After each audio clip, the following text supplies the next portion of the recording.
Hey, Stand Tall with Dave Brown. We are here today, and we're going to be talking about a lot of educational type stuff. And so I've got my guest, Raquel Peregino de Brito. That's right. And Raquel is from Brazil, and so that's the first time I've said your name right the whole time I've met you. I know. So we met when Raquel came to the school board in Newberg, and so we served together for quite a while. And it was a pleasure to serve with her. And she brings a unique perspective, being born in Brazil, moved to the United States a long time ago. She was a trained dentist. That's right. And she works in that field now. The reason I really enjoyed having Raquel on the school board with me is I know where she stands. I know when she says something, she's researched it out, she's looked at it, she's put her time into it. And I think for a lot of times what we just talked about on our podcast we did this morning with Don Powers is we need more strong people out there. And it's not always easy when you stand up, and we talk about this show, Standing Tall. Raquel, what's it been like for you, to have an experience on the school board? It was very interesting. I enjoyed serving. I do have a heart for service, to dedicate my time, my talents to help. And I saw an opportunity to do that, right. So I came in.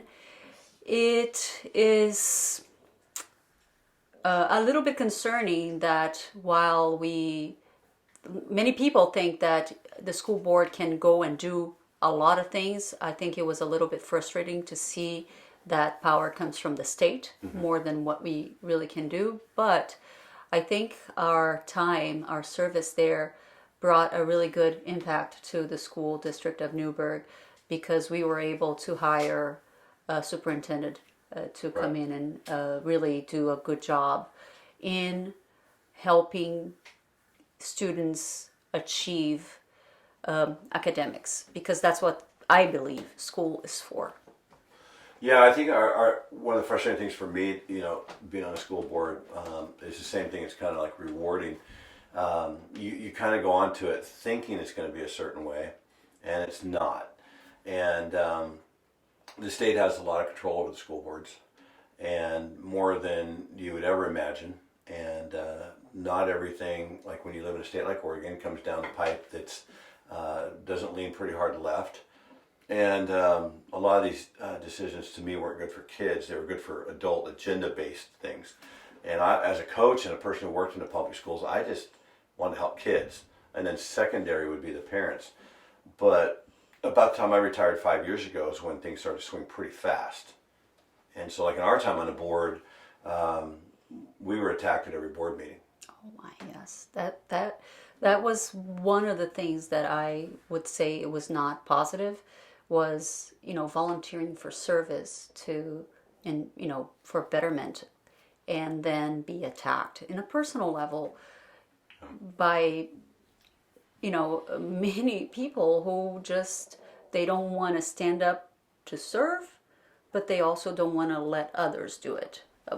I don't want to say that they don't want to let others do it, but they will willfully and in a very mean way say things about you that is, lots of it untrue, and just try to smear you, try to get you to lose your job. It happened to me.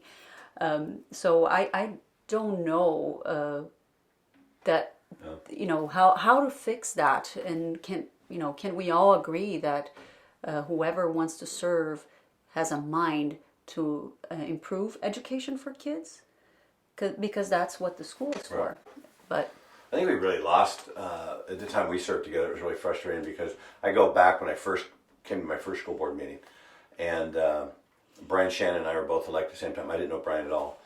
And there were 5 other people already on the board, and I just remember going, I came home that night. My wife is still she's a 34-year veteran teacher, so she understands education. She's been in a lot of leadership, and she was following the board meeting, and she was excited. She helped me run. And I looked at her and said, "They don't know anything." And Judy goes, "I know, they don't know anything about education." And I said, "Well, one lady had been a secretary, so she knew a little bit, but it was baffling to me that these were the school board people." And I said, even during our time, there are times when we're on the board and you're having stuff come at you that you have to really rely on the superintendent, the assistant superintendent, the financial director, who we hired great people.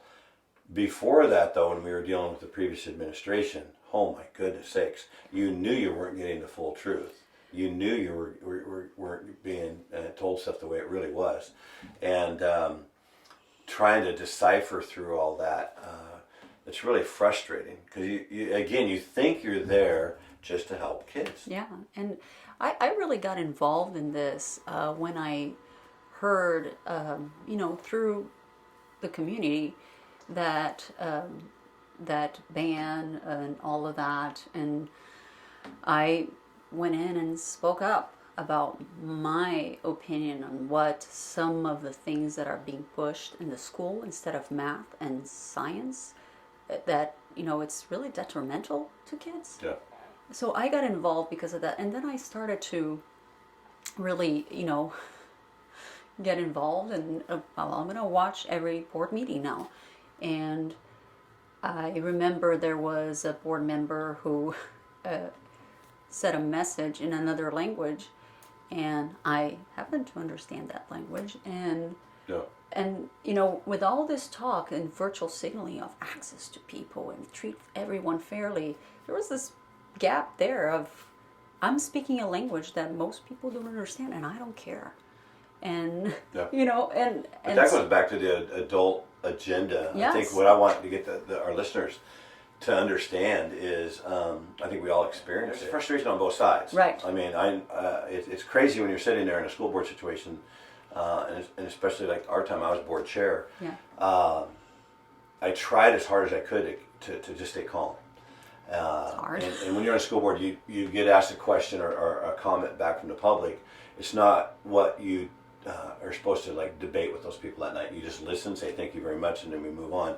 Even though most of the people that would talk to us were very rude, and they would say personal things, and we tried to limit that when we could. But that's just that, the local paper, the Facebook warriors.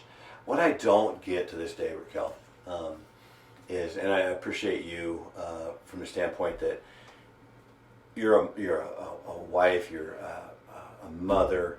You care deeply. We went to different contests together just to try to do the right thing, to be at a grade school, middle school art show, a basketball game, whatever. Yeah. And you do care. And it's not about if they like Raquel or Dave. It's the fact that they hated us. Yeah. And it's like it goes from not liking somebody to hate. And I've thought about that word hate a lot over the last number of years. And I was a coach, and so you always had that Newberg McVinnville rivalry, but I don't hate anybody from McVinnville. I never did. It's just they're red and white, we're blue and gold, and it's high school esports. But now it's turned into we were hated.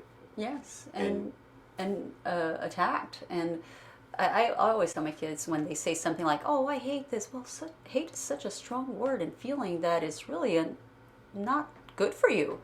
And out of this hate, it becomes like a blindfold to what we are actually doing. For our purpose there, a school board is to do policy and help with the budget, and we can't really.